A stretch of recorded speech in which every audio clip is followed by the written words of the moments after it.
The novel begins with an unexpected and vivid scene, a high school setting where the characters are immediately introduced to us in a powerful way. Finch, Theodore Finch, is standing at the edge of a clock tower, contemplating the fall, his mind a whirl of conflicting thoughts. He's not there because of an impulsive decision, but rather because it's a place where he can escape, a place that's both a metaphor for his internal struggles and the first of many bright places he'll eventually encounter.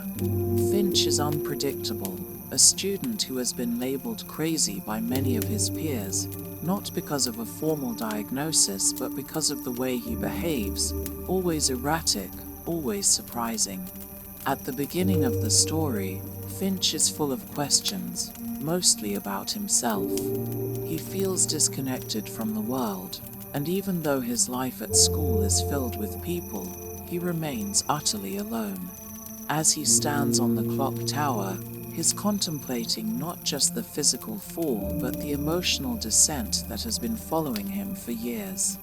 The weight of mental illness and depression is his constant companion, though it's something he doesn't always acknowledge. His actions are erratic, a reflection of the emotional turbulence he's trying to keep hidden from the world. This moment is one of several in the book where the idea of dark versus light, of despair versus hope, is highlighted. It's in this moment, on the edge, that Violet Markey enters the scene. She's standing nearby, unexpectedly finding herself in the same space. Violet is dealing with grief in her own way. She's mourning the loss of her sister, a tragedy that has shaped her life and her emotions. She's not as overt about her struggles as Finch, but she's just as broken inside.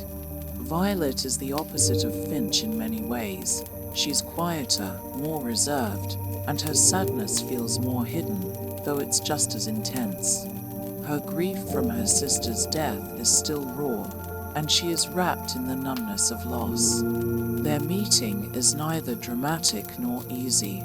Violet doesn't understand why Finch is up there, and for a moment, she's simply an observer of his eccentricities. He's perched on the ledge, and is speaking to her like they've known each other for years. He tells her it's okay to jump, and while it seems reckless and strange, it's a part of Finch's way of communicating. He speaks in riddles, through humor and dark jokes, often masking the deeper, more painful emotions beneath. His willingness to flirt with the absurd gives him an edge, a sense of chaos that fascinates Violet. This brief interaction sparks the beginning of a complex relationship that will develop over the course of the novel. The stark contrast between the two characters, Violet, lost in grief, and Finch, masking his inner turmoil with outward oddity, is evident, and yet it's clear they are inexplicably drawn to each other. The tension between them is palpable. Finch sees in Violet someone who is as broken as he feels, while Violet sees in Finch a kind of boldness that she admires, even if she doesn't yet fully understand it. After their encounter on the tower, Finch and Violet become unlikely partners in a school project. They are paired together by a teacher to complete a geography assignment where they must visit various bright places around their town. This project is meant to pull them together and force them to see the beauty in their surroundings, to discover places they've never thought to explore. But for Finch, the idea of these bright places is symbolic. It's about finding places that bring light into his dark existence. For Violet, the project feels like a distraction from her grief, a way to keep herself occupied, a way to keep from falling deeper into the hole she's been digging since her sister's death. Throughout this first part of the novel, the theme of light and dark is continually explored. Finch seems to live in extremes, his behavior swinging from erratic highs to deep lows, never quite fitting into a world that expects conformity. His struggle with mental health is something he navigates silently, afraid to share it with others. His strange humor, eccentricities, and impulsive actions all serve as a shield, but deep inside, he is a person who is constantly teetering on the edge of his own emotional collapse. Violet, meanwhile, lives in the shadow of grief, though it is often harder for her to show the depth of her sorrow. She feels suffocated by the weight of what's happened to her and the expectations placed on her by others. She once had dreams of becoming a writer, but her sister's death has caused a paralysis in her creativity. Her grief has stolen the light from her world, and she struggles to find ways to reconnect with the person she used to be. When she is around Finch, she is forced to confront the things she's been avoiding: her grief, her fear, and her inability to live her life the way she used to. As Finch and Violet embark on their journey through these bright places, their personalities begin to shine through. Finch's personality is larger than life, impulsive, and unpredictable. He drags Violet along on spontaneous trips, visiting places like the haunted house of a local mansion or the school's football field at night. He convinces her to join him on adventures that are as much about self-discovery as they are about evading the pain and darkness that constantly loom in the background of their lives. Finch's optimism is contagious in its own peculiar way. He refuses to let the weight of his depression be the only thing that defines him, though it still weighs heavily on his shoulders. Violet, initially resistant, begins to open up to Finch's world in small ways. She begins to appreciate the beauty in the moments they share together, the places they visit, and the ways in which Finch's eccentricity is a form of self-expression. Finch teaches her that it's okay to feel joy in the small things, even when the world feels overwhelmingly dark. Their connection begins to shift from being a simple project to something much more complex, an unexpected bond that both challenges and heals them. The beginning of this relationship, however, is not without its difficulties. Violet feels conflicted. She's still mourning her sister, and she's scared of getting close to someone who seems so unpredictable and chaotic. Finch, on the other hand, is dealing with his own internal demons, trying to navigate the complexities of his mental illness while hiding the depth of his pain from those around him. He often says things that seem reckless, but they're a window into the more profound emotional battles he's fighting silently. In these early moments, the book establishes the central themes that will run throughout the narrative: the intersection of light and dark, the complexity of grief and mental illness, and the deep emotional connection between two people who are both in search of something: meaning, purpose, or simply a way to keep going. It's clear that both Finch and Violet are struggling in their own ways, but together they begin to see the possibility of light, of hope, in places they never expected. As they continue their journey through these bright places, they begin to learn from each other in small, powerful ways. Finch's eccentricities help Violet to let go of the weight of her grief, even if just for a moment. Violet's steadiness, her ability to keep going even when she doesn't feel like it, offers Finch a kind of stability that he has never known. Together, they begin to discover that even in the darkest places, there is light to be found. The more Finch and Violet work together on their geography project, the more their relationship begins to take shape. At first, Violet remains guarded, unsure of Finch's true nature. He is constantly unpredictable, often moving between moments of deep contemplation and wild energy, like a tornado in a quiet room. He flits between humor and dark seriousness, never quite allowing anyone to see the full picture of who he really is. Finch has become accustomed to this, keeping people at arm's length, even as he tries to draw Violet closer. He has learned that the more eccentric and outlandish he appears, the more he can conceal his vulnerabilities. But Violet, too, has her own walls. She is still deeply entrenched in her grief over her sister's death. It's something she can't easily talk about, not even to Finch. She often pretends to be okay, forcing a smile for her friends, but inside, she is torn apart. Violet has stopped feeling like a full person.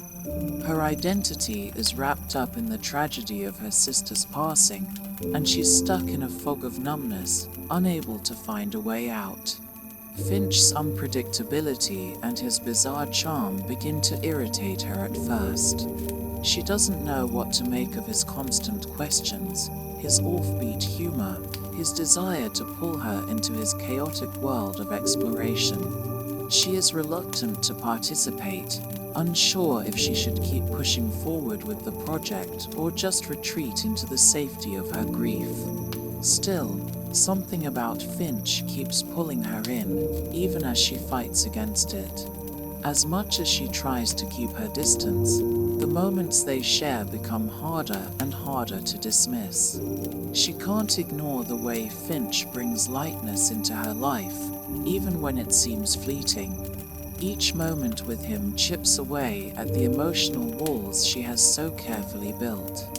Whether it's their conversations in the school hallways or their spontaneous outings to various bright places around town, Finch's presence begins to carve a space inside her, one she's hesitant to accept but can no longer deny. It's on one of their trips, when they visit a local carnival, that Violet begins to let herself feel again. It's one of the first times in a long while that she allows herself to laugh, really laugh, without the heavy burden of sorrow weighing her down. Finch, who seems to have an unrelenting passion for finding the absurdities in life, makes her forget, if only for a moment, the deep pain that has shaped her existence since her sister's death. He pulls her onto a ride, a Ferris wheel that sways precariously in the night breeze. As they rise higher and higher, Violet begins to breathe more easily, her usual tightness around her chest loosening just a little. The city lights below them are blurring, and in that moment, she realizes that she's forgotten about the grief, forgotten about the heaviness, just for a few minutes. And this, she realizes, is something she hasn't felt in a long time: freedom. "You're not so bad," Violet admits, the words slipping out before she can stop them. Finch, always ready with a response, grins. "Not bad at all. I'm like a walking ray of sunshine. You just have to be willing to let it in." It's said half-jokingly, but for Violet, the words hit deeper than Finch could possibly know. This moment is significant for her because, for the first time, she starts to see Finch as someone more than just a mess of contradictions and oddities. She begins to recognize the layers beneath his facade, the struggles that drive him to seek meaning in ways that don't always make sense. Finch is not just the reckless, unpredictable boy that the world sees. He is also a person who understands what it feels like to be lost, to be in pain, and to desperately search for a way out. For Finch, the day is just as impactful. He's been trying to get closer to Violet, to make her see him, to make her laugh, to break through her grief. He doesn't expect her to reveal everything to him, but he sees glimpses of the person she once was before the tragedy consumed her. He wants to help her, to bring her back to life, just as he wants to help himself find a way to keep going. The Ferris wheel ride marks a subtle shift in their relationship. Violet is no longer merely a project, an obligation tied to a school assignment. She is becoming a person Finch genuinely cares about, someone he wants to protect, even if he can't protect himself. As they leave the carnival, their bond deepens. They share a quiet moment as they walk through the park, and for the first time, Violet doesn't feel as though she's suffocating in her grief. She feels the smallest spark of connection with Finch, even if she's not ready to admit it yet. She's not ready to fully acknowledge how much is starting to mean to her, but she can't help but wonder if, perhaps, he's more than just the strange boy who comes into her life on a whim. He might actually be someone who can help her find her way out of the darkness. Meanwhile, Finch continues to struggle with his own battles. He is aware of the fragile balance between himself and the rest of the world. He knows he's not like everyone else, and is often resigned to the fact that he'll never fit into the normal box. Yet, his relationship with Violet is an unexpected reprieve from the chaos in his mind. She challenges him in ways he doesn't fully understand, but there's something about her quiet strength that appeals to him. She doesn't need saving. He realizes she's just lost. Like him. And maybe, together, they can help each other find their way through the darkness. The days continue to pass, and their shared project leads them to explore more bright places, each one giving them an opportunity to connect, to learn, and to heal. They visit an abandoned building, an old library, and a rundown amusement park, all places filled with memories and meaning. Finch, ever the optimist in his strange way, tries to make each place a symbol of hope, a representation of something good, even when the places themselves are crumbling. It's his way of reminding Violet and himself that there is beauty even in the broken. But even as Finch works to pull Violet out of her grief, he struggles to hold onto his own fragile sense of self. The darkness that clouds his thoughts is never far behind. He finds solace in his time with Violet, in their shared moments of quiet laughter, but it's only a temporary escape from the storm inside him. He feels himself losing control, teetering on the edge of something he doesn't know how to fight. But he continues on, because with Violet, he feels like he can keep going, even if it's just for a little while. The more they travel to these bright places, the more they uncover the depth of each other's pain. Violet's grief begins to surface more fully, and Finch's hidden struggles become more evident. But through it all, their connection grows. The light in these bright places isn't just in the physical surroundings, it's in the way they start to understand each other, piece by piece. They are both searching for a way to escape their own darkness, but they are learning that sometimes the journey toward healing begins with the willingness to face those dark places head-on. As the days pass, Finch and Violet's paths become more entwined. They are no longer simply classmates working on a project. They are two people who have crossed paths in a time of desperate need, both finding in each other something they never expected, a lifeline. As Finch and Violet continue their journey together, they begin to uncover not just the physical places that promise light, but also the hidden corners of their own souls. Finch, with his erratic behavior and unpredictable mood swings, is a puzzle that Violet is slowly starting to unravel. Every day spent together on their school project brings more of him into focus. He is many things: impulsive, curious, charismatic, but there's a complexity to him that she still doesn't fully understand. She knows he hides parts of himself, cloaks his pain behind jokes and bold gestures, but little by little, she begins to realize how fragile Finch really is. Violet, too, is opening up, though it's a slow process. She has learned to protect herself by hiding behind her grief, keeping everyone at arm's length, especially since the tragic death of her sister, Eleanor. Before the accident, Violet was vibrant, full of hope and ambition. She had dreams of becoming a writer, a life ahead of her full of possibilities. But Eleanor's death shattered that vision, replacing it with the unbearable weight of sorrow. Violet has spent months in a state of emotional paralysis, moving through the motions of life but never fully engaging with it. Her creativity, which once flowed effortlessly, has dried up, and she has lost her ability to see the world as anything more than a place full of pain.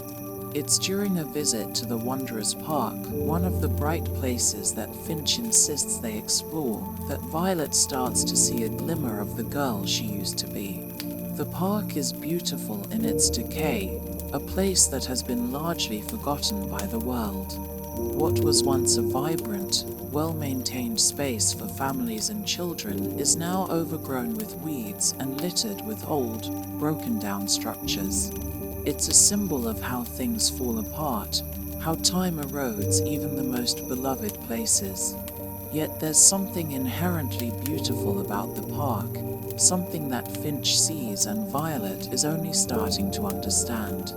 To Finch, the park represents the beauty of decay, the way that even in ruin there is life. The weeds, the broken swing set, the abandoned paths, they all hold stories, memories of what used to be. Finch encourages Violet to walk through the park with him, urging her to see it not as a place of abandonment, but as a place full of life waiting to be rediscovered. They sit on the old, weathered swings, and as the wind stirs the branches overhead, Violet begins to let her guard down. She finds herself listening to Finch in a way that she hasn't listened to anyone in months. His voice is soft, his words thoughtful, as he talks about the way the world shifts in small, unexpected ways. In that moment, Violet feels a shift within herself, too.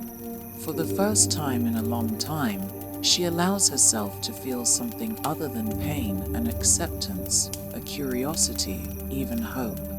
Still, despite the progress, there's a lingering tension between them. Finch's mood swings, though less obvious now, are still a constant presence. He swings between moments of deep reflection and wild, unpredictable energy. He's not always easy to understand, and there are moments when Violet feels a deep unease around him. His behavior can be jarring. He'll show up at her house uninvited, bursting in with wild plans for adventures or late-night drives to nowhere in particular. He'll make jokes about death, about jumping off buildings, or about the way life is meaningless in the grand scheme of things. At times, it's almost as if Finch is daring her to see the darkness that is hiding, to see the very thing that's keeping him on the edge. It's in these moments that Violet begins to realize how much Finch is hiding beneath his impulsive, joking exterior. The person he shows the world is not the person he is when he's alone, when he's quiet. She catches glimpses of a side to him that is fragile, raw, and deeply wounded. Finch is not just the quirky boy who drags her into his chaotic world. He is someone who is desperately trying to hold on to something, anything, that will keep him from falling into the darkness that constantly threatens to consume him. In one of their late-night talks, Finch opens up just a little. It's not a full confession, but it's a crack in the wall he's so carefully built around himself. They're sitting in his car, parked on the side of the road, looking out at the star-filled sky. Finch talks about his family, his parents, who are both emotionally distant, and his sister, who never seems to notice the cracks in their family. He tells Violet about his past, about the things he's tried to forget, and the things he's never been able to escape. He talks about the dark thoughts that follow him like shadows, always lurking, always waiting. And yet, despite all of this, Finch refuses to let the darkness define him. He refuses to let it take over completely. Violet listens carefully, absorbing his words, though she's not yet ready to share her own pain in return. She recognizes the struggle in Finch's eyes, the same struggle that has been haunting her for months. She's no longer just an observer in Finch's world, she's beginning to understand him in a way she never expected. And in that understanding, she finds a strange sense of solace, as if she's not as alone as she once thought. Meanwhile, Violet's own journey of healing continues in subtle, powerful ways. Her relationship with her parents is strained, particularly with her mother, who seems unable to understand the depth of Violet's grief. Violet feels suffocated by her mother's expectations, by the constant pressure to move on, to be okay, to let go of her sister's death. But Violet can't do that, not yet. She doesn't know how to let go of Eleanor, to move forward without feeling like she's leaving her sister behind. The tension between Violet and her mother builds over time. Violet is frustrated by her mother's inability to truly see her pain, and her mother, in turn, is frustrated by Violet's resistance to healing. The emotional distance between them grows, and Violet begins to question if she'll ever be able to bridge the gap between who she was before the accident and who she is now. It's in Finch that Violet finds someone who understands the weight of her grief, even if he can't fully express his own. They are two people who are, in many ways, walking parallel paths of healing, different, yet connected by the understanding that life doesn't offer easy answers, and that healing is often a messy, complicated process. Despite the cracks and the tension, their relationship continues to evolve. They share more moments of vulnerability, more moments where their shields come down, even if just for a second. In one such moment, Finch invites Violet to his house, a place that is messy, chaotic, and full of the signs of a family that has fallen apart. His mother is never around, and his father is distant, but Finch's sister, Decca, is a grounding presence. Violet sees for the first time the stark contrast between Finch's public persona and the private world he inhabits. Finch's house is not the home of someone who has it all together, it's a space filled with loneliness and the aftermath of years of neglect. It's at Finch's house, as they sit on the worn-out couch, that Violet realizes just how much Finch is carrying. He's not just a collection of strange behaviors and wild energy. He's someone who is desperately trying to keep himself from being consumed by the dark thoughts that haunt him. And in this moment, Violet's walls begin to crumble a little more. She can't help but want to help him, just as he's been trying to help her. Their relationship, messy and imperfect as it is, becomes a source of comfort for both of them. In their shared moments of vulnerability, they start to rebuild the parts of themselves that have been broken bit by bit, piece by piece. And though the journey ahead is far from easy, there is a sense of hope that, perhaps, together they can find their way out of the darkness. As Finch and Violet continue to explore their relationship, they find themselves walking along a fine line between healing and self-destruction. The connection between them is undeniable, but it remains fragile, shaped by both the darkness they're running from and the fleeting moments of light they create together. Finch, with his vibrant energy, impulsive behavior, and constant search for meaning, is both a source of comfort and confusion for Violet. And Violet, still trying to piece together the fragments of her life after the death of her sister, finds herself drawn to Finch in ways she can't fully explain. They are both so broken, yet, in their shared vulnerability, they start to find moments of clarity, of understanding that seem to shine brighter than anything they've known before. However, these moments of light are often short-lived, fleeting as they are. The dark undertones of Finch's life continue to rear their head, reminding both him and Violet of the fragile nature of their healing process. Finch has moments of great clarity, where he shows Violet a side of himself that is both raw and beautiful, but these moments are often overshadowed by his darker tendencies. Finch is always walking the line between life and death, between connection and detachment, and it's becoming increasingly clear to Violet that there's more to his behavior than just an eccentric personality or a desire for adventure. Finch is struggling, and is struggling in a way that Violet can't ignore. One of the most telling moments comes when Finch invites Violet to take a trip with him, just the two of them.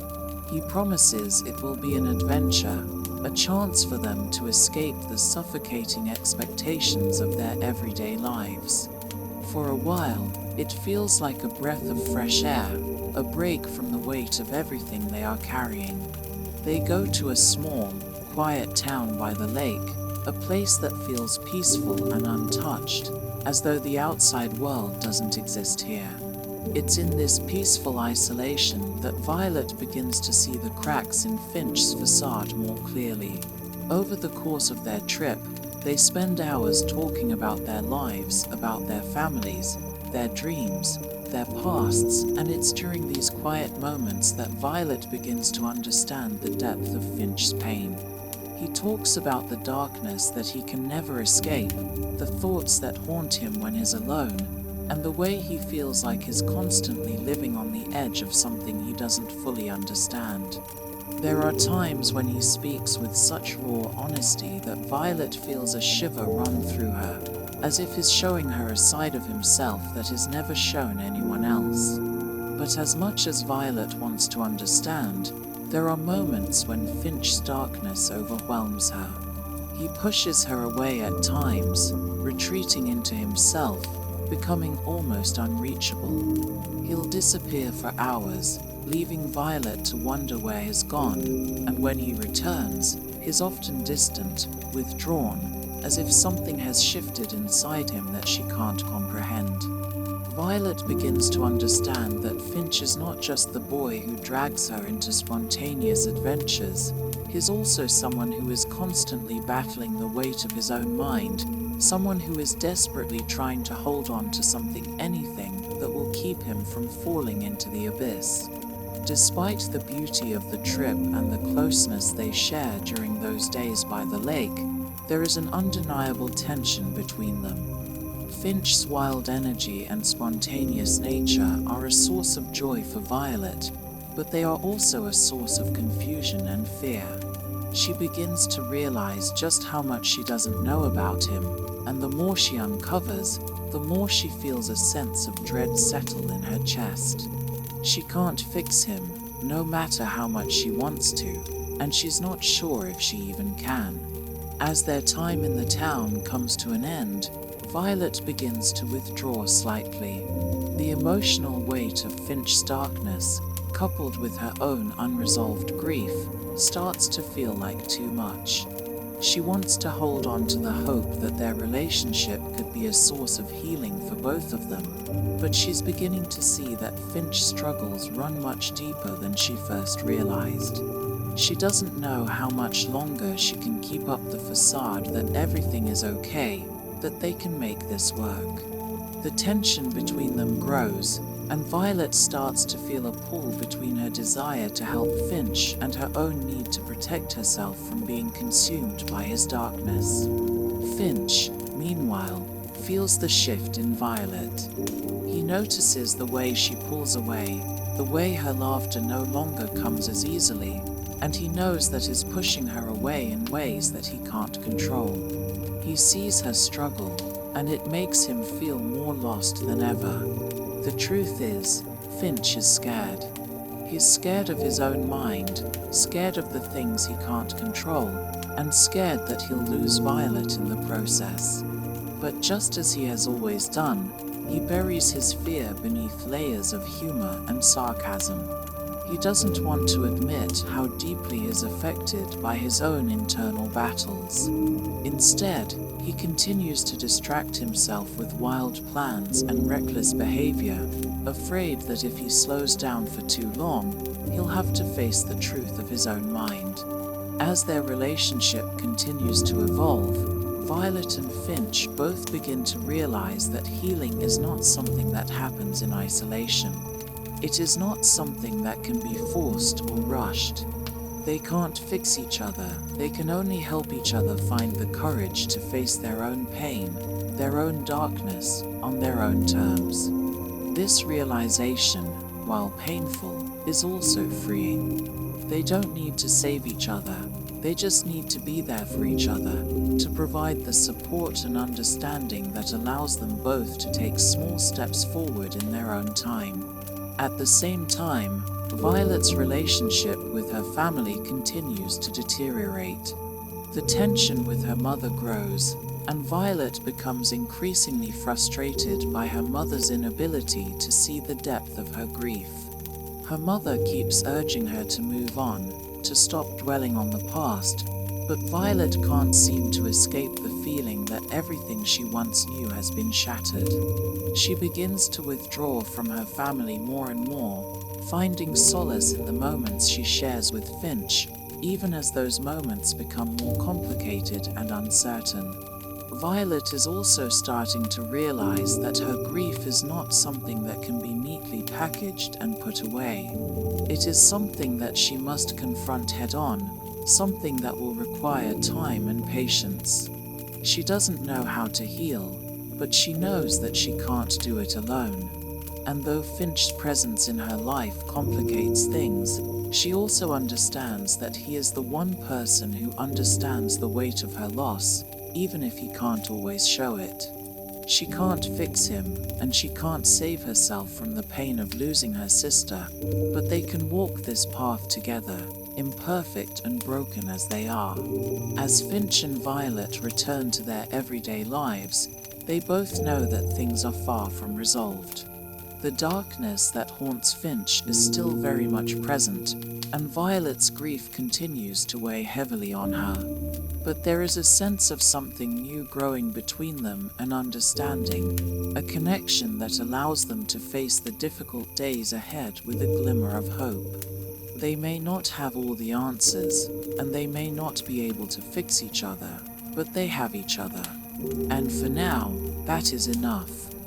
As the days pass, Finch and Violet continue to tread carefully around one another. Their relationship, though filled with moments of tenderness and understanding, is still fragile. Finch's erratic moods and unpredictable behavior continue to challenge the boundaries that Violet has carefully set up around herself, and she is constantly balancing the line between wanting to help him and protecting herself from the pull of his darkness.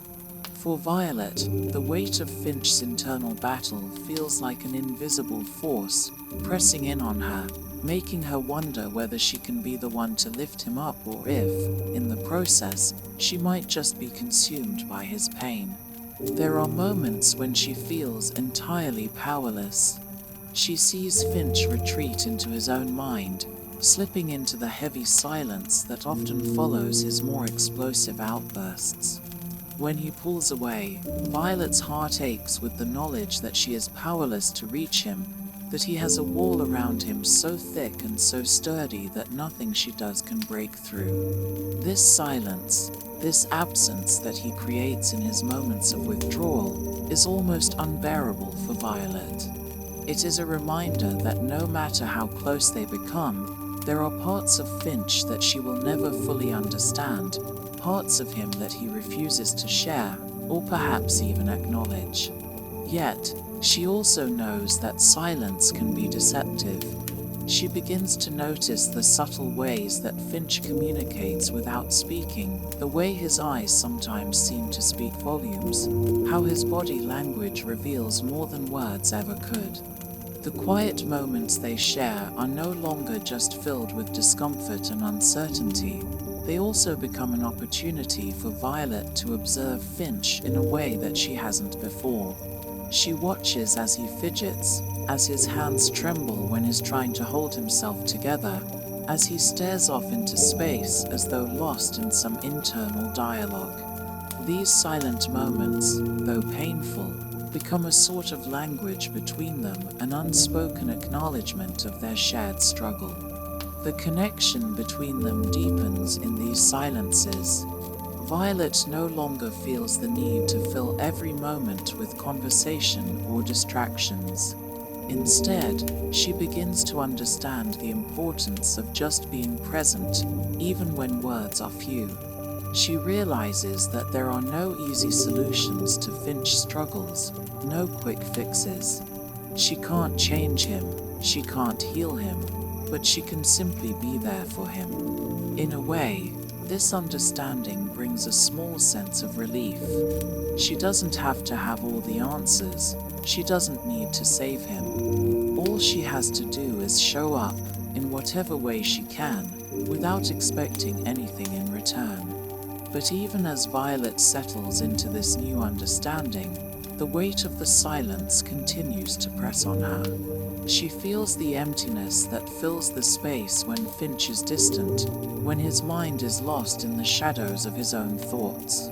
His unpredictable behavior still keeps her on edge. One moment, he is laughing and carefree, dragging her into some spontaneous adventure. The next, he is withdrawn, lost in a storm of thoughts that he won't share. Violet finds herself walking on eggshells, unsure of which version of Finch she will encounter on any given day. It is during one of these moments of silence that Violet finally reaches her breaking point. Finch has once again disappeared, leaving her alone in his room, staring at the place where he was just hours ago. His absence is more than just physical, it's emotional. It's as if, by retreating into himself, he's shutting her out completely, leaving her to wonder if he's ever really there at all, or if he's simply a figment of the wild stories he creates to distract from the darkness inside him. Violet's frustration boils over. She feels abandoned, confused, and helpless. It's as if she's been giving so much of herself to him, trying to help him, to make him see the world the way she wants him to, full of possibility, of color, of light. But in return, she gets nothing but silence. The silence feels like an insult, a rejection of everything she's tried to offer. She's not sure how much more she can take, how many more empty hours she can spend wondering where he's gone or what he's thinking. It's in this moment of isolation, of overwhelming frustration, that Violet starts to question her role in Finch's life. She wonders if she's just another person he's trying to fixate on, another distraction from the real issues he's facing. Is she just a temporary fix? Or does he really care for her, as he says he does? Finch, of course, is not immune to this tension. Though he remains distant in his own way, he can feel Violet's withdrawal, and it eats away at him. He knows he is pushing her away. He knows he is not always the person she deserves, and it terrifies him. The thought of losing her, of being alone in the dark once again, is too much to bear. But Finch is also terrified of facing the truth of his own emotions. He is afraid of getting too close to anyone because, in his mind, closeness always leads to loss. He is terrified that if he lets someone in, if he allows himself to be loved, he will only destroy them in the end. His sense of worthlessness, of not being enough, drives him further into isolation. In a moment of desperation, Finch reaches out to Violet. He calls her, though his voice is strained, as though he's fighting some internal battle. When Violet answers, her voice is cold, distant. She's hurt, and she can't pretend otherwise. The conversation is short, awkward, and filled with the weight of unspoken words. Finch tries to explain himself, tries to make Violet understand that he didn't mean to hurt her, but he struggles to find the right words.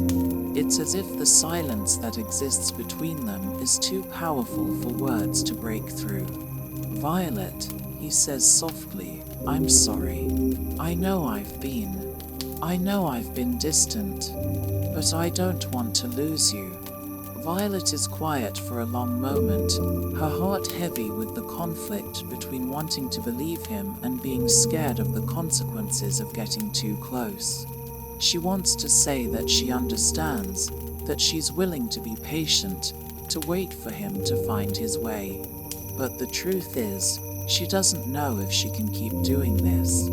She doesn't know if she can keep giving pieces of herself to someone who is so reluctant to give anything in return. The silence between them stretches, unbearable and thick, until Violet finally says something that catches Finch off guard. "You can't just keep disappearing, Finch. You can't keep doing this to me. I'm not something you can leave behind when it gets hard." Her words hang in the air, raw and unfiltered. Finch is silent, and for a moment, Violet wonders if she said too much. But then, in a voice so quiet it's almost a whisper, Finch responds, "I know. I'm sorry. I don't want to hurt you. I don't want to hurt anyone, Violet." Violet hears the sincerity in his voice, and for a brief moment, she wonders if this will be the turning point.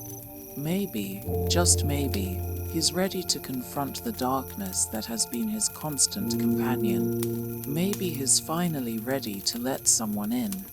But as the conversation ends, and Finch's voice fades into the silence, Violet is left wondering if the distance between them is too great to bridge. The weight of his words lingers, but it's not enough to make her feel less alone. The silence remains, hanging over them like a cloud that won't dissipate. It's in the silence that Violet begins to realize that, perhaps, there is no simple solution to their pain. There is no quick fix, no easy way out. All they can do is keep walking, step by step, in the hope that, someday, the silence will finally give way to something more. The days that follow their heated conversation are filled with uncertainty. Violet feels torn, the emotional weight of Finch's silence hanging like an invisible anchor, pulling her deeper into a place she knows she doesn't want to be. She's spent so much of her life keeping herself together, keeping herself afloat after the devastating loss of her sister, and now it feels like Finch is offering her the same kind of destructive energy that she's already tried so hard to escape. It's a struggle that's beginning to drain her, pulling her into a battle between what she knows she can't control and what she still hopes to save. Finch, for his part, remains withdrawn. He knows that his distance is hurting Violet, but it's as though he can't help it. The darkness inside him, the very thing he's tried to hide and numb for so long, is overwhelming him. He's walking a thin line, teetering between the desire to open up, to share his struggles with Violet, and the paralyzing fear that doing so will only bring her closer to the kind of pain he feels every single day. He knows that he's not the person she deserves. He sees himself as nothing more than a broken boy who can't seem to stop shattering everything he touches. And yet, there's a part of him that is still holding on to the idea that maybe, just maybe, Violet can be the one person who sees him for who he really is, who understands the darkness and the light within him. He wants to believe that she can help him find his way, even if it feels like an impossible hope. He doesn't know how to reach out to her without feeling like he's pushing her away again. The internal struggle rages inside him as he watches her pull further away, a reminder of how fragile their connection is. Despite the pain that lingers, there are small moments of hope. In those fleeting moments when they're alone together, whether it's in the quiet corners of a library or on their walks through the park, their conversations take on a different tone. There's a vulnerability that surfaces, one that both of them are reluctant to embrace fully but can't ignore. These moments, small as they may be, offer glimpses of the connection they once had, the way they would laugh together, how Finch could make her smile even when everything seemed dark. but they are still broken, still fractured. Violet cannot erase the doubts that have taken root in her mind, and Finch, though he longs to be seen, is still too afraid to let anyone truly understand him. He knows that his scars run deep, and the more he tries to push past them, the more he feels as though his falling back into a pattern he's tried to break free from for years. He feels like he's running on a treadmill, moving forward but never truly making progress. Each step feels heavy, and he can't escape the feeling that he's losing more of himself in the process. Violet, too, is fighting her own internal battle. The grief she's been carrying for so long, grief that she's tried to bury beneath the surface, has started to re-emerge. It's impossible to ignore the fact that her sister is gone, and with each passing day, Violet feels as though the weight of that loss is suffocating her. She wants to be the person that Finch needs her to be strong for him, but she's beginning to realize that she's not sure she can even be strong for herself. The pressure of holding everything together is becoming too much, and she's afraid that if she doesn't allow herself to grieve, to truly process her pain, she will never be able to heal. Finch, ever the observer, notices this shift in Violet. He sees the way she's withdrawn into herself, the sadness that lingers in her eyes, and it stirs something deep inside him. He wishes he could be the one to make her feel better, to take away her pain, but he knows that he can't. He can barely even help himself.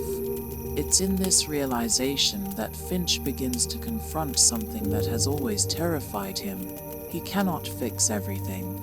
He can't fix Violet, he can't fix himself, and he can't fix the world around them. Healing, he understands now, isn't something that happens quickly or easily. It's a slow process, one that requires patience, self-compassion, and the willingness to face the darkest parts of oneself. Their healing process, it seems, is something they must navigate on their own, though they are walking side by side. It's not a linear journey, but rather a twisting, unpredictable path that leads them both through difficult conversations, moments of silence, and rare bursts of clarity. Violet begins to understand that she cannot expect Finch to be someone he's not, and she can't force him to change, no matter how much she wishes it. She can't make him better, but she can be there for him. She can listen, she can hold space for him, and she can let him know that she sees him, really sees him, for the person he is, brokenness and all. At the same time, Finch is slowly realizing that his pain doesn't define him, that his darkness doesn't have to be the only thing people see. He begins to understand that there is value in his vulnerability, in sharing the parts of himself that he's kept hidden for so long. He starts to open up to Violet in ways that he hasn't with anyone else. He talks about his father's absence, the way he's been abandoned by so many people in his life, and how, despite everything, he still holds on to the idea of finding beauty in the world around him. There's a quiet strength in these moments, a rawness that resonates with Violet and allows her to see Finch not just as the boy with unpredictable moods and impulsive actions, but as someone who, deep down, is longing to be understood.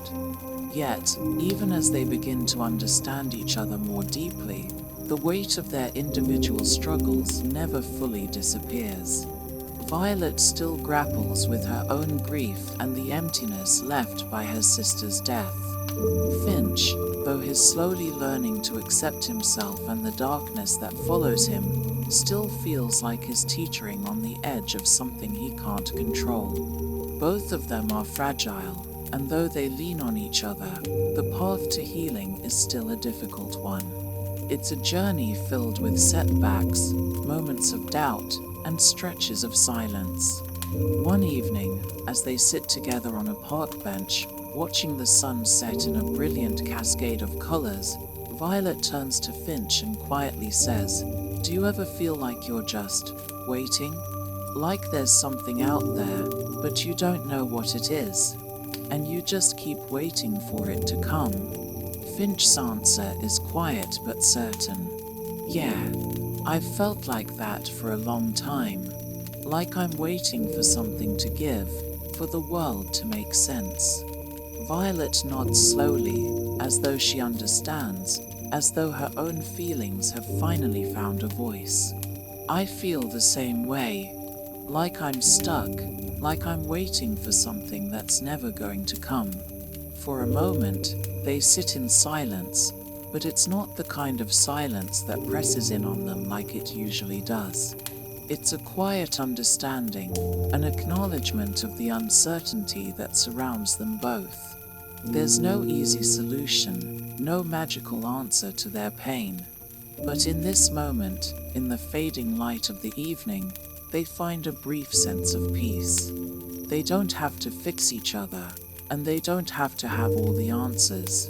They just have to be. And as the stars begin to appear in the sky, faint and distant, Violet and Finch sit together, knowing that they don't have to walk this journey alone, even if the road ahead is still uncertain. The sun dipped low, casting long shadows across the town as Finch and Violet walked side by side down familiar streets, their footsteps muted against the pavement. It was one of those late afternoons when everything felt fragile, when the air was just warm enough to be comforting but carried the unmistakable chill of an impending storm. Finch had seemed quieter than usual, his usual bravado stripped away, leaving behind only a boy who still wore the mask of confidence but had grown too tired to keep it in place. Violet noticed the change, but she didn't say anything. She had learned to read him, to understand the nuances of his silence, the way his eyes lost their spark when his thoughts turned inward. They reached the old bridge they had once stood on months ago, watching the world below, laughing, daring each other to jump into the water. The memories seemed like a lifetime ago, but Violet didn't forget the thrill in Finch's voice, the reckless energy that had always surrounded him.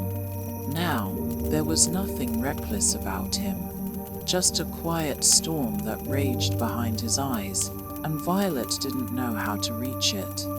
Finch had always been hard to pin down. One minute he would be full of energy, the next he would be absent, lost in his thoughts. But over the past few weeks, Violet had noticed the shift. The spark that had once defined him was flickering.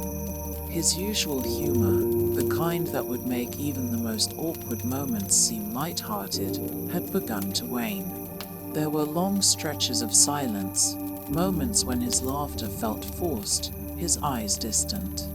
He still wore his old clothes, colorful shirts, mismatched shoes, but there was something about the way he moved now, something weighted about the way his shoulders hunched as though the world had become just too heavy to carry. "Are you okay?" Violet asked, her voice soft as she slowed her pace to match his. He glanced at her, a fleeting expression crossing his face before he wiped it away with a forced smile. "Yeah, I'm fine. Just tired." Violet could tell it wasn't just tiredness. There was a depth to his words, a resignation, like he had finally come to terms with something dark that she didn't quite understand. They had been getting closer, and with each day, Violet had come to realize just how much she depended on him. She had never allowed herself to lean on anyone before, never allowed anyone to see her as vulnerable, but with Finch, it was different. He was the one person who didn't expect her to hide her grief, her sadness, her pain. He understood that part of her, and she understood him in return. But there were still things he kept hidden, things that he would only reveal when the weight of it all became too much to bear. "Do you want to talk about it?" she asked, her voice barely above a whisper, as if the words themselves might break something fragile between them. Finch stopped walking, his gaze shifting to the horizon where the sky was beginning to darken. "There's nothing to talk about," he said, his voice distant, like he wasn't speaking to her but to someone else, somewhere else. I'm just tired of pretending, you know? Pretending that things are okay when they're not." Violet stood still, feeling the cold tendrils of fear creep up her spine. She wanted to say something, anything, to bring him back, to remind him of the boy who had dared her to jump into the lake and who had once kissed her with such intensity that it felt like the world had stopped spinning. But now, his words felt like a quiet confession, a glimpse into the darkness he had been hiding for so long. "You don't have to pretend with me, Finch," she said gently, stepping closer to him. "I'm here, okay? I'm here for you." He shook his head, a slight tremor in his hand as he ran it through his messy hair. "You don't understand," he muttered, almost to himself. "You can't. No one can." Violet's heart pounded in her chest, but she didn't back away. "Maybe I don't understand everything," she said softly, "but I understand you. I know you, Finch. You're not alone." He looked at her then, his eyes wide and intense, as if he was searching for something in her gaze, something that would make everything okay. But Violet knew that there was no magic answer, no perfect solution to fix the pain that had settled inside him. All she could do was be there. "I don't think I can do this anymore," Finch whispered, his voice so quiet that Violet almost didn't catch it. "I don't think I can keep going." Her heart stopped. Finch's confession was like a gust of wind, a storm crashing through the dam that had been holding everything back. Violet felt the world shift under her feet. She had always known that Finch was fragile, that beneath his playful, confident exterior, there was something deeper, something broken. But this was different. This wasn't the boy who challenged her to live boldly, who had shown her that there was more to life than the surface. This was someone who had given up, someone who was losing the battle inside himself. "What are you talking about?" Violet asked, her voice shaking now, the knot in her stomach tightening. Finch took a step back, looking away from her, his face twisted in anguish. "I'm tired, Violet. Tired of fighting it. Tired of pretending to be someone I'm not. I don't know how much longer I can keep doing this." Violet reached out to him, her hand trembling as she touched his arm, but he flinched away from her, his face contorting in pain. "You don't have to do this alone," she said, her words desperate now. "You don't have to fight this by yourself. Please, Finch, we can get help. We can." "I don't want help," he said, his voice breaking. "I don't want to be fixed. I just want it to stop." The words hit Violet like a blow to the chest. She didn't understand, she couldn't understand, why someone as bright and full of life as Finch could feel this way.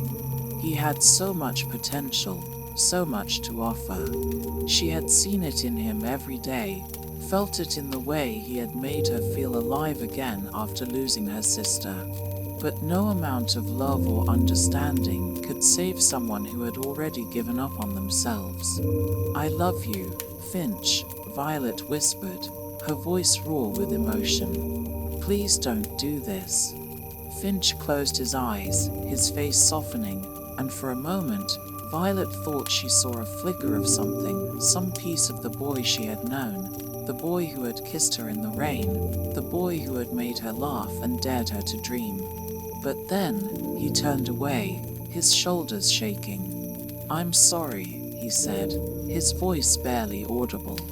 And with that, he walked away from her, the distance between them growing with each step he took. Violet stood at the bridge, her hand still outstretched, the air cold against her skin. She didn't know how long she had stood there, staring at the place where Finch had just been, where he had walked away from her without a word, without a promise. The emptiness was overwhelming, a void that swallowed the world around her, until all she could hear was the pounding of her own heartbeat. She wanted to chase after him, to scream his name, to somehow make him see how much he meant to her. But her legs felt like lead, and the words she needed to say lodged in her throat like stones. She tried to call him, but her phone buzzed with a text message that froze her in place. The words stared back at her, simple, direct, and unyielding. Finch is gone. It didn't make sense. She felt the words bounce off her, like they didn't belong to her world. This wasn't real. It couldn't be. Not Finch. Not the boy who had kissed her with so much intensity, who had made her laugh when she thought she'd forgotten how. Not the boy who had dragged her out of the darkness after her sister's death. But even as she thought these things, she knew that they didn't matter anymore. The text was real, and Finch's absence was undeniable. The first wave of shock hit her like a tidal wave, overwhelming her in a way she had never experienced before. Her chest tightened, her breath caught in her throat, and for a few moments, the world seemed to blur around her. She wanted to scream, to tear at her clothes, to do something, anything, to make the horror go away. But she was paralyzed, trapped in a moment that she couldn't escape.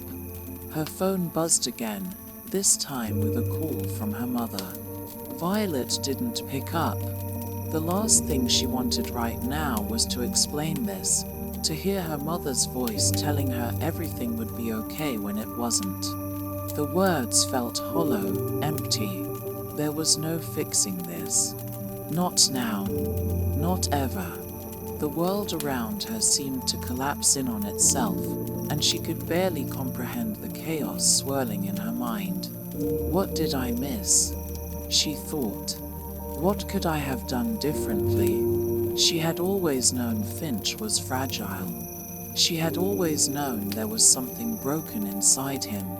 But she had never imagined it would come to this, never believed that he would take the final step into the darkness he had fought so hard to hide. For a long while, she didn't move. She stayed rooted to the bridge, her mind racing with 1,000 thoughts, none of them making any sense. She couldn't process it. She didn't know how to process it. Finch, this bright, beautiful, brilliant boy, was gone, and nothing in her world would ever be the same again. When she finally moved, it was out of sheer instinct. She couldn't stay here. She couldn't keep staring at the text that had destroyed everything. She walked home, her feet dragging, her head spinning, trying to make sense of the storm inside her. She wanted to believe it wasn't real, that she would wake up and everything would go back to the way it was. But reality was settling in around her, thick and heavy, and there was no denying it. Finch was gone. The house felt too quiet when she walked through the door, as though the world had stopped and forgotten to turn again. She found herself sitting in her room, staring at the wall, the words from the text echoing in her mind. Finch is gone. She replayed the events of the day over and over, searching for a clue, something that might have told her what was coming. But there was nothing. Nothing that could have warned her. She had been right there with him, and still it had happened. The next few days were a blur. People came and went. Her mother, trying to comfort her with words that felt useless. Her friends, their concerned faces barely registering as they hovered around her, offering their condolences. But none of it felt real. The world had shifted beneath her feet, and she couldn't find her footing. She wanted to scream at everyone to leave her alone, to let her process this in her own way, but she didn't have the strength. She didn't have the energy to fight it.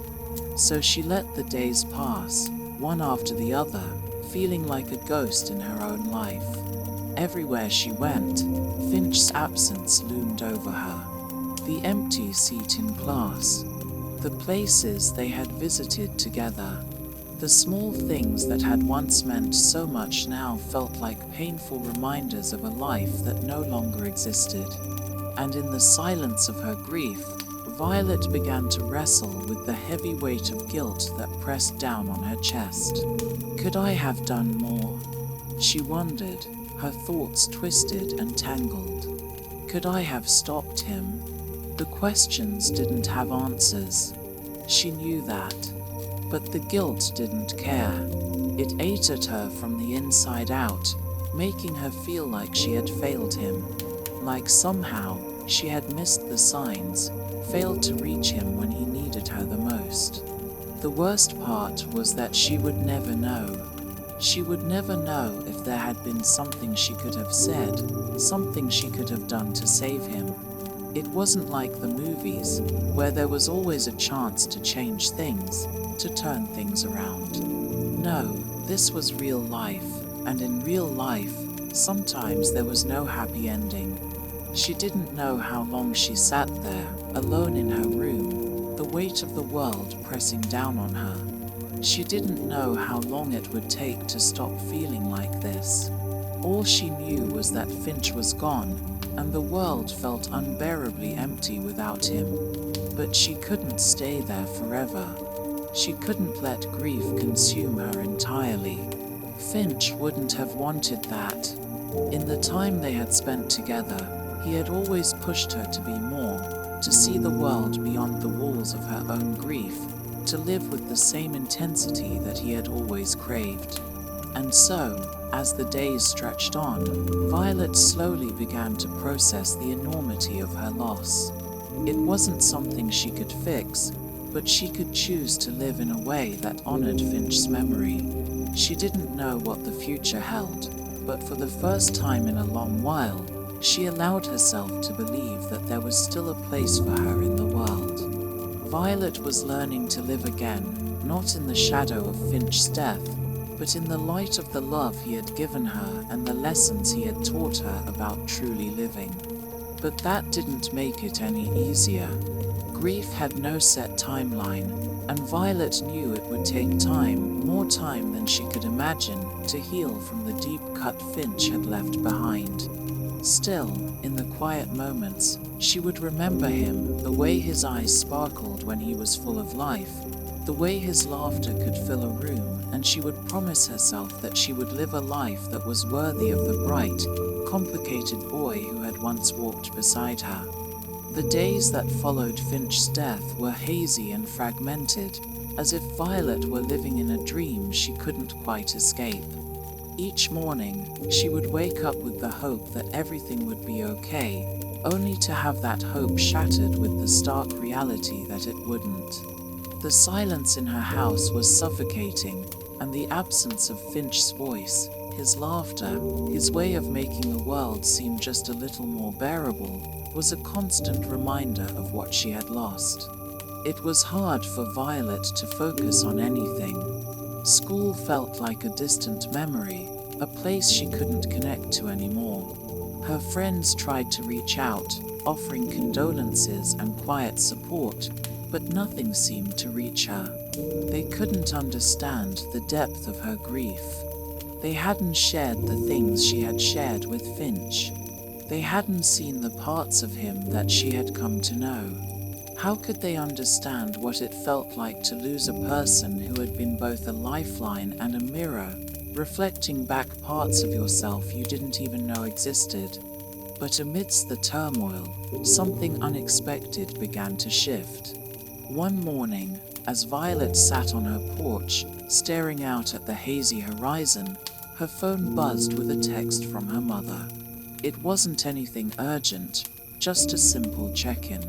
Violet felt the weight of her mother's care in the message, the distance between them since her sister's death and Finch's passing, like a chasm that neither of them had known how to cross.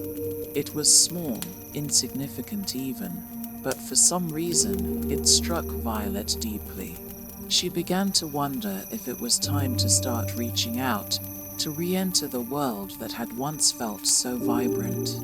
Not to pretend everything was okay, but to take small steps toward healing.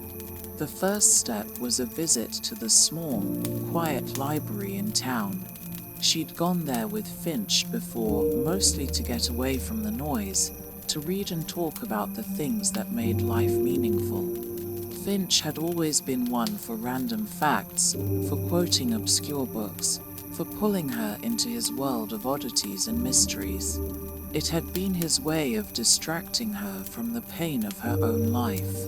Now, with him gone, she felt a different kind of weight in the library. The place where they had laughed and read together was now full of ghostly echoes, reminders of everything she had lost. As Violet wandered through the aisles, running her fingers over the books she used to reach for, she found herself drawn to a section she hadn't looked at in months, the poetry books. She used to spend hours in this section with Finch, picking out poems that resonated with them, ones that made them feel understood, even if they couldn't fully articulate why. There, tucked between two old books, was a worn paperback. She pulled it out, recognizing the familiar cover instantly. It was a poetry collection Finch had once recommended to her. She hadn't opened it since his death, not wanting to face the feelings it stirred. But today, something in her shifted, and without thinking, she opened the book to the first page. The words inside were familiar, comforting even. The poetry was filled with the raw, messy feelings of love, loss, and hope, feelings she hadn't wanted to face until now. As she read the first few lines, she found herself remembering Finch. Not just his tragic end, but the person he had been, the boy who had always wanted to be more, who had fought so hard to stay afloat. The boy who had taught her to look at the world differently. And then, a poem stopped her cold. It was about loss, about the emptiness that comes when someone you love leaves you behind. The lines mirrored her feelings so precisely that it felt as though the words were written just for her. In the stillness of the library, she finally allowed herself to cry, not the angry tears that had clouded her vision before, but the quiet, sorrowful tears of release. She couldn't change what had happened to Finch, couldn't bring him back, but she could honor him in this small, quiet way. She could let herself feel, fully and completely. After that day, things didn't change overnight. Violet didn't suddenly become okay, but she began to understand that healing wasn't a straight line. It wasn't something that could be rushed or forced. It would take time, and it would be messy, but it was still worth pursuing. At school, Violet found herself retreating into a kind of quiet solitude. She didn't have the energy for small talk or the casual chatter of her peers. But there were moments when she felt something shifting. She began to talk to her friends again, not about Finch or about her grief, but about the small things that felt normal. She found herself laughing at jokes, smiling at the absurdity of high school life. It wasn't much, but it was enough to remind her that she wasn't completely lost. One afternoon, she found herself sitting with her best friend, Angie, at lunch. They hadn't talked much since Finch's death. Angie had tried to reach out, but Violet had been distant, consumed by her own grief. Today, though, she felt ready to reconnect. Angie didn't say anything at first, just sat quietly beside her, offering her presence without pushing. Finally, Violet spoke. "I don't know how to do this, Angie," she confessed, her voice raw. "I don't know how to keep going when everything feels like it's falling apart." Angie gave her a gentle smile, her eyes filled with empathy. "You don't have to know. You just have to keep taking it one day at a time. And if you need help, You ask for it." Violet nodded, taking in her friend's words. Maybe she didn't have to have all the answers right now. Maybe she didn't have to fix everything. But she could keep moving forward, one step at a time. Later that week, Violet took a long walk to the place where Finch had left her the last memory of him. She went to the bridge again, the one where they had shared so many conversations about the future, about dreams that seemed so close, so tangible. It felt like a lifetime ago, yet it was only months. As she stood there, feeling the weight of the memories crashing down on her, Violet let herself speak the words she had been holding back for so long. "I miss you, Finch," she whispered into the wind. "I'll never forget you." She didn't know if Finch could hear her, wherever he was, but she felt a strange sense of peace in saying it out loud. In acknowledging the depth of her grief, she also acknowledged that she had the power to move forward, to continue living the life he had urged her to embrace. She had learned from him, loved him, and lost him, and now she would carry his memory with her as she moved on. The bridge wasn't just a place of sorrow anymore. It was a symbol of both the love they had shared and the strength she had found to face the world without him. And so, with the wind in her hair and a quiet resolve in her heart, Violet began the slow, painful journey of healing. It wouldn't be easy. It would never be easy. But as she stepped away from the bridge, she took the first real step toward finding her own way again, one that would forever be shaped by Finch's light and his absence. The days after the bridge felt different for Violet. It wasn't that she suddenly felt whole again, or that the ache of Finch's absence faded overnight. It was more that the world no longer felt like it was spinning out of control. She had found something in herself that she had never expected. In the wake of the storm, in the aftermath of losing someone she had loved so fiercely, Violet was learning that healing didn't mean forgetting. It meant learning to carry the weight of grief while still finding moments of light. She was learning that it was okay to move forward, even when part of you felt stuck in the past. Violet spent a lot of time in her room after the visit to the bridge, allowing herself to feel the sadness, the longing, and even the anger. But she also started writing again, something she hadn't done since Finch had come into her life. She had always kept a journal, but it had been a place for her thoughts about her sister, her grief, her struggles. Now, it was a place where she could reflect on Finch, on the lessons he had taught her, on the way he had changed her life. It was in the pages of the journal that Violet was able to start picking up the broken pieces of herself and putting them back together. Each entry was an attempt to understand Finch, his life, his darkness, his light. But more than that, it was a way for Violet to understand herself in relation to him. He had opened up parts of her she hadn't even realized existed, and now, in his absence, she was having to learn how to navigate the world without him. It was painful, and the words often didn't come easily, but Violet knew it was a necessary step toward finding peace. It wasn't just in her writing that Violet began to heal.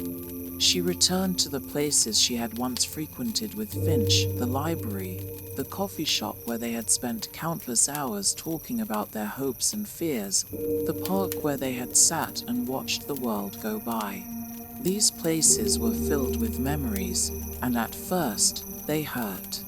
Every corner reminded her of Finch's laugh, his touch, the way he had made her feel seen in a way she had never known before. But over time, they began to feel less like reminders of what was lost and more like tributes to what they had shared. They were pieces of her life, parts of the story she would carry with her forever. Violet also started reconnecting with her family in ways she hadn't thought possible. Her mother, who had been distant in the months after her sister's death, was starting to understand the depth of Violet's grief. They spoke more openly, more honestly about their pain and their struggles. It wasn't perfect. There were still moments when the tension between them felt unbearable, when the silence stretched too long, but it was a start.